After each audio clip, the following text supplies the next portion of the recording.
Hello and welcome back to XRP and Ripple community members.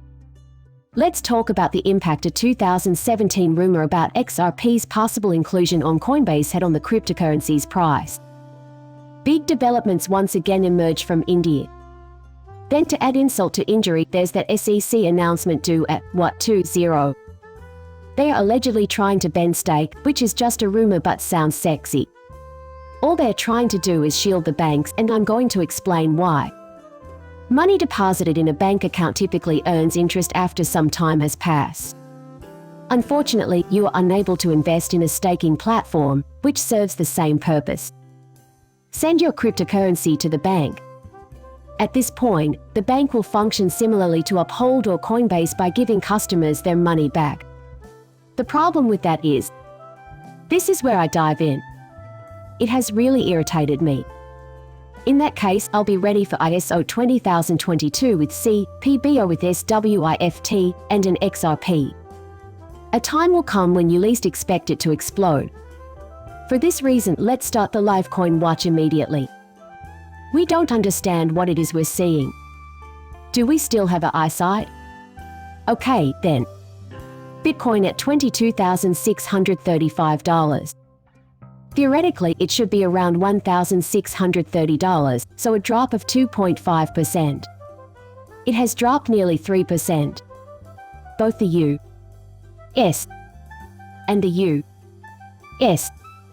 are on our pegs. Under 39 cents, XRP is still a bargain.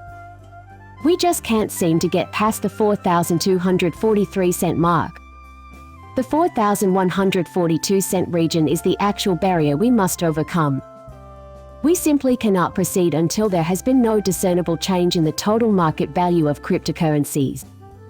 1,175 million. The XRP King says, I just gave Bitcoin a use case, love this gold/silver/copper/DC algorithm Palladium, and we're going to dive right into that. The cryptocurrency Bitcoin certainly would. If it happens, and I'm not going to fight it. Let's hear it for the opposition, disprove it. Every attempt to implement Bitcoin's supposed simple not making up lies but just speaking the truth in this channel has failed. Informational resource. Get ready for ISO 20022 as I publish this. The answer is presented below. An excerpt follows. Here, pay attention. Timeframe 2 min. It's going to blow your mind. The year 2023, specifically March, is rapidly approaching. That marks the beginning of the PPR Plus migration to ISO 20022 by the Swiss Community for International Transactions and Reporting. Let's examine the ramifications of this for you, the steps you should take, and the help that is at your disposal. Whether or not your organization plans to adopt ISO 20022 as of March 2023, you should still take the time to prepare for the coexistence period that will begin at that time. This is the date on which any SWIFT participant can begin sending ISO 22 CPR Plus messages. Accordingly, you must be prepared to receive ISO 22 messages and process either the ISO 222 message natively or the translated MT that will be embedded in it by our inflow translation service. There are a few essential measures you must take to get ready. Updating your test messaging interface to a version that supports multi-format and mixed messages is the first step in setting up your testing environment. Setting up your connection to the simulation network and performing tests of message reception and processing without or with SWIFT. The second step is getting ready for launch. To exchange with your counterparties, you'll need to upgrade your live messaging interface and secure the necessary permissions. Plus, set up your link to the live network. Given the finality of the new start date of 20th March 2023, we recommend that you keep making plans and think about the cross-border migration separately from any domestic ISO 20022 projects during the same time frame.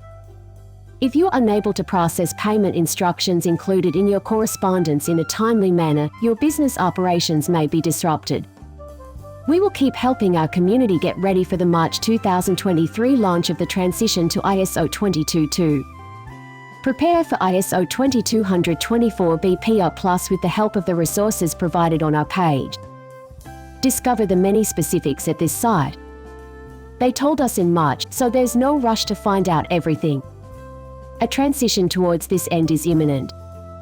While we were in town, Bob Way, a former employee of Ripple, contacted us with some company news.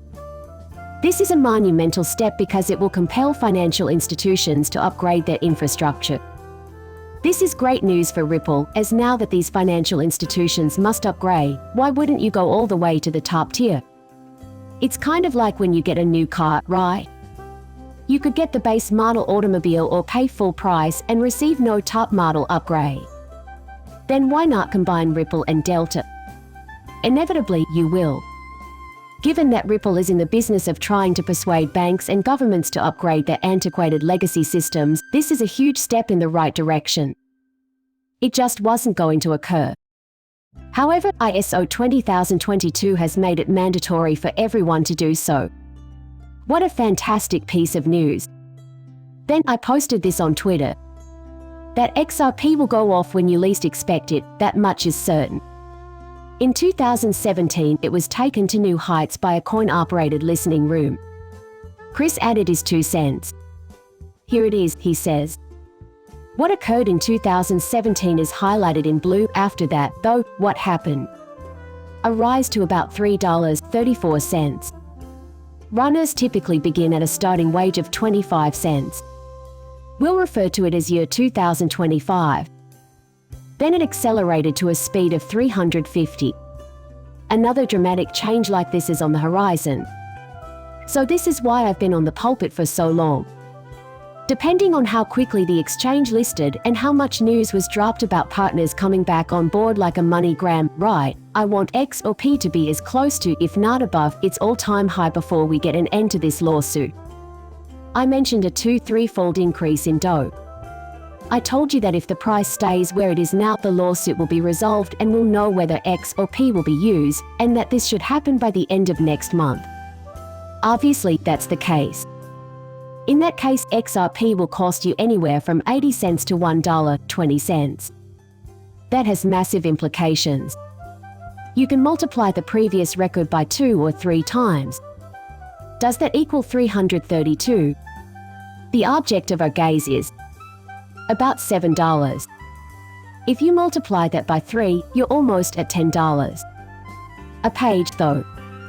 Do you recall looking at the rankings? That's what you said? In what did we take a look?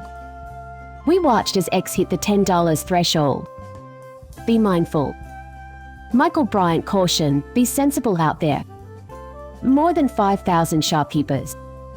In addition, the Indian Central Bank has reached a milestone. 50,000 users have joined the digital currency pilot project.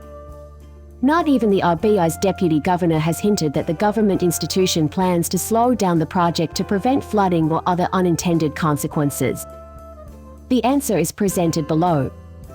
Then what exactly is this discourse about? India? The news reached us. This crypto ban in India. I overheard some information. In the near future, crypto use will be legalized in India. There have been numerous reports of Ripple setting up shop in India. Here we see the birth of the digital rupee. Different policies from the Reserve Bank of India have been released. A policy framework for digital assets in India was released in 2020. Who can remember that? I agree that this is a watershed moment for India's fintech industry. The nation's leaders and policymakers can help encourage the responsible use of blockchain and other digital assets by developing open, guiding principles based on appropriate regulatory frameworks. Moreover, what does Ripple do next? To be more precise, in June of this year, a PDF consisting of exactly 36 pages was published outlining the future of digital asset adoption in India. The current global landscape of digital assets from a policymaker's vantage point, with suggestions for the Indian government. Digital rupees have been in use for 3 years now. After waiting another 3 years, Ripple finally decided to hire a project manager to oversee an Indian central bank digital currency initiative. Ripple has finally set up shop in India 3 years after it first announced plans to do so. How come, in your opinion? The date is October 7, 2022. The Reserve Bank of India makes that CBDC dream a reality. Discuss the year 2022. We had no idea when it would be released to the public. Let's jump ahead a year. Suddenly, it went live. This is the insurance part that really irks me, and it involves Brian Armstrong. The SEC reportedly wants to eliminate the retail cryptocurrency stake in the United States. Keep it in mind that only business purposes require your attention. For the sake of the United States, I sincerely pray that is not the case. The concept of staking represents a major technological advancement for the cryptocurrency industry. Open Cryptographic Network Administration is now something in which users can take an active role. Staking enhances the system in numerous ways, including making it more scalable, more secure, and less wasteful of resources. What you're doing with staking is not investing in a security. It is imperative that the United States, and not Stifle, becomes a hub for the development of these cutting-edge technologies. However, there aren't any well-defined guidelines for the financial sector as a whole. The Web3 development of these capabilities in the United States is crucial to the country's defense. Regulation through punishment is ineffective. Like FTXX, it pushes businesses towards operating in foreign jurisdictions. With any luck, we'll be able to collaborate on publishing transparent rules for the industry and developing practical solutions that safeguard consumers without jeopardizing innovation or American national security. Companies that operate abroad occasionally experience a wave effect. They're trying to say that the largest US fintech company is selling an illegal security, which is complete and utter nonsense, so Brian has outed them. Now though, let's circle back to the topic of staking. As was alluded to in the introduction, you are permitted to deposit funds in a bank and receive interest on those funds. To their knowledge, there are no issues with this. Now they're saying they don't want you to be able to remain crypto, which is the same thing. They want to ensure that financial institutions retain control. Why? Can you name the major financial institutions that are collaborating with these government agencies? It's obvious what to do in this room. They would prefer that you not put any of your cryptocurrency at risk on the future of Ethereum. You'd better have at least 32 ETH if you want to stake and help the network, right? To run a store no longer provides any assistance. It's all over today. Please like and subscribe my channel. See you later, bye.